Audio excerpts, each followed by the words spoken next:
Tem idade pré-estabelecida para cada cargo, precisa ser brasileiro ou nacionalizado e ser aprovado pelas convenções partidárias.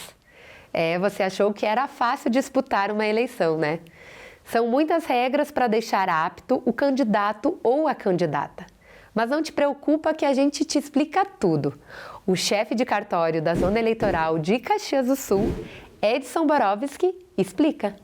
Bom, nós resumimos toda essa situação para que se apresente as candidaturas em uma verdadeira maratona. Porque nós precisamos cumprir uma série de pré-requisitos até chegar à urna eletrônica e aparecer lá a foto para que o eleitor faça a sua escolha. Nós sempre buscamos, na ciência política, no direito eleitoral, alguns conceitos que são muito importantes. O primeiro são as condições de elegibilidade, ou seja, aquilo que cada um de nós precisa ter para se tornar um candidato.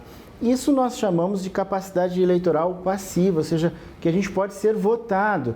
E essas condições estão lá na Constituição Federal, no artigo 14, parágrafo 3º, que vai desde a nacionalidade, idade, direito político, filiação partidária, isso é muito importante. O Brasil adota o critério de candidatura partidária, ou seja, eu preciso estar vinculado a um partido. No Brasil, nós não temos a figura da candidatura independente, ou seja, aquela candidatura avulsa. Nós temos critérios de idade, nós temos critérios, por exemplo, para reeleição, os mandatários no cargo de executivo, prefeito, prefeita, governador, governadora, presidente, presidente, só pode se candidatar apenas uma vez para a reeleição.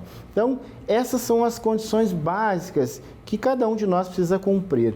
De outro lado, quase que indo para o polo contrário, nós temos as condições de inelegibilidade. Ou seja, aquilo que eu não posso infringir para deixar de ter as condições de concorrer. E a fonte básica e muito conhecida, muito popular, é a nossa lei da ficha limpa, que estabelece, como a Constituição, que os inalistáveis e os analfabetos não são elegíveis, mas estabelece também 17 condições de inelegibilidade, que vão desde a renúncia, a condenação criminal transitada em julgado, condenação por órgão colegiado, uma série de pressupostos que eu não posso incorrer sob pena de me tornar inelegível, ou seja, me tornar ficha limpa. Quem estiver enquadrado em alguns desses 17 itens da lei da ficha limpa, torna-se inelegível. Por fim, também na lei da ficha limpa nós temos algumas condições necessárias para afastar a inelegibilidade. Então, nesse caso, nós chamamos, no direito eleitoral, na ciência política, as condições para que eu possa me desincompatibilizar, aquilo que eu preciso me desvincular, eu preciso deixar que aquilo aconteça comigo para que eu não me torne inelegível. Por exemplo, e o mais comum é me afastar de um cargo público, como secretário, como cargo em comissão, e também não só cargo público, né, gente, mas assim, clube de futebol, sindicatos, são uma série de pressupostos que eu preciso afastar, ou seja, me desincompatibilizar para que eu não fique inelegível. Quando é que nós vamos verificar essas condições? Lá quando a Justiça Eleitoral receber o pedido de registro das candidaturas. Mas não é só a questão legal que é importante a gente conversar aqui nesse módulo. Na verdade, como eu disse antes, o Brasil adota o princípio da vinculação partidária. Eu não posso chegar lá no TRE, na Justiça Eleitoral, e dizer, eu quero ser candidato. Quem apresenta as candidaturas é um partido político. Portanto, eu preciso me apresentar ao partido, preciso ter tempo de filiação, preciso ter condição política para que o partido me escolha.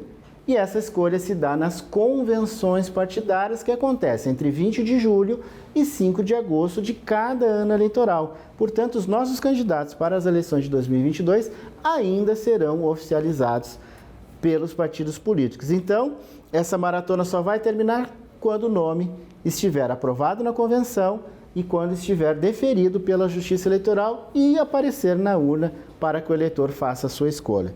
Portanto, aqueles que desejam ainda se candidatar, tem tempo, verifiquem as suas condições, verifiquem as condições legais, verifiquem as condições políticas e se apresente, porque a eleição é um momento muito importante. O voto é muito importante no Brasil, porque ele é um ato de cidadania.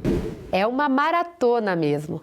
Mas entender todo esse processo faz a gente criar um novo olhar para os candidatos e candidatas que chegam até nós, não é mesmo? No último episódio do módulo 3, vamos falar sobre as famosas pesquisas eleitorais. Te esperamos lá. Nosso voto, nossa voz.